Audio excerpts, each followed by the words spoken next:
Road पर अगर किसी का घर होता है ना तो उसकी बहुत कीमत होती है, और गली कूचे में होता है तो उसकी कोई कीमत नहीं होती। बोलो रे रायपुर वालों, सही है ना जी जी?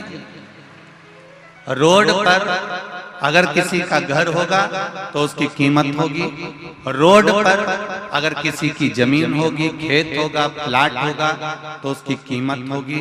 पर शिव पुराण कहती है इंसान अगर रोड पर होगा तो उसकी कोई कीमत नहीं होगी, ये निश्चित। जमीन की कीमत रोड के किनारे हो सकती है, प्लाट की कीमत रोड के किनारे हो सकती है, मकान की कीमत रोड के किनारे हो सकती है, पर मनुष्य की कीमत रोड पर नहीं होती। शिव महापुराण की कथा कहती है एक मक्खी सब्जी पर बैठी और तुल गई तो 2 रुपए किलो के भाव में सब्जी की कोई कीमत नहीं होगी, उस मक्खी की कोई कीमत नहीं होगी। कबाड़े के ऊपर बैठकर तुल गई तो उस मक्खी की कोई कीमत नहीं होगी। पर वही मक्खी अगर सोने के ऊपर रखा जाए और सुनार सोना तोल रहा हो और मक्खी उस पर बैठ जाए तो वो मक्खी भी 5,000 रुपए की हो जाएगी, ये निश्चित है, उसकी कीमत बढ़ जाएगी।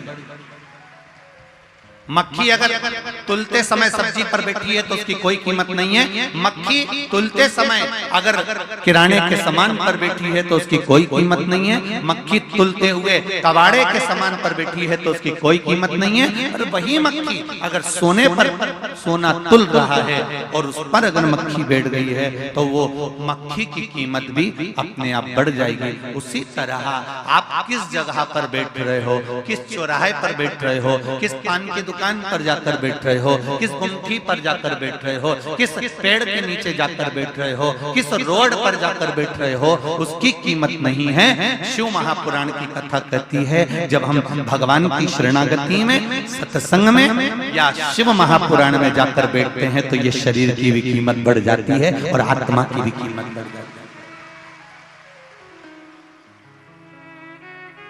इसकी कीमत बड़ी है, ये शरीर की कीमत भी बढ़ी और आत्मा की कीमत भी बढ़ी। हम जब भजन करने बैठे, हम जब स्मरण करने बैठे, आप उठाकर देखिए इतने शास्त्रों को, इतने प्रमाणों को हमारे उठाकर देखिएगा। रामकृष्ण परमहंस जी को देखिए, चैतन्य महाप्रभु जी को देखिए, श्री महावीर स्वामी जी को देखिए, गौतम बुद्ध जी को देखिए, नामदेव जी, तुकाराम जी, मीराबाई, कर्माबाई, मुक्ताबाई, नरसिंह मेहता, प्रहलाद, इनका यदि स्मरण करेंगे तो इन्होंने अपने शरीर की कीमत को बढ़ा लिया भगवान का भजन, इन्होंने शरीर की कीमत को बढ़ा लिया भगवत स्मरण, इन्होंने शरीर की कीमत को बढ़ा लिया भगवत नाम का जप कर। अब करो। शंभु शरणे पड़ी मांगू घड़ी रे घड़ी, दुख काटो दया करी ने दर्शन आपको। इस शरीर की कीमत को हम जाने,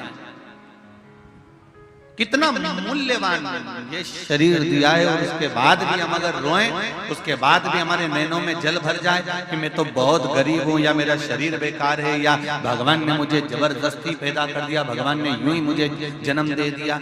एक बात बहुत अच्छे से याद रखना, पहले भी कथा में कही, आज फिर कहते हैं, यहाँ जितनी मेरी बहनें बैठी हुई हैं, जितनी माताएं बैठी हुई हैं, जितने भाई लोग बैठे हुए हैं और जितने भी बांधव लोग यहाँ बैठे हुए हैं, आप सोने वाले कमरे में या अपने कक्ष के अंदर कोई भी अटाला चीज नहीं रखते।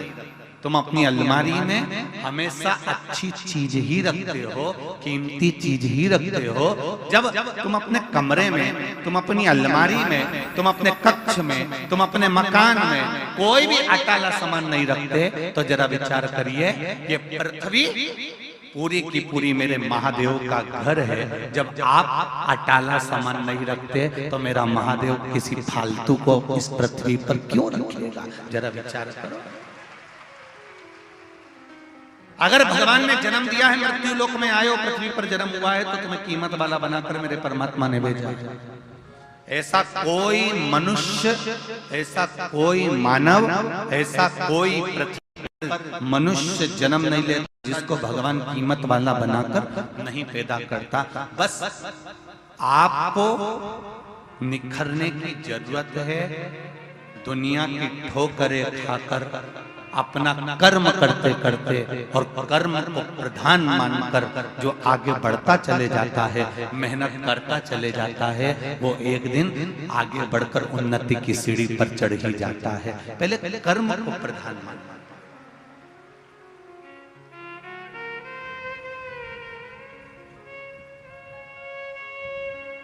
मेहनत करो,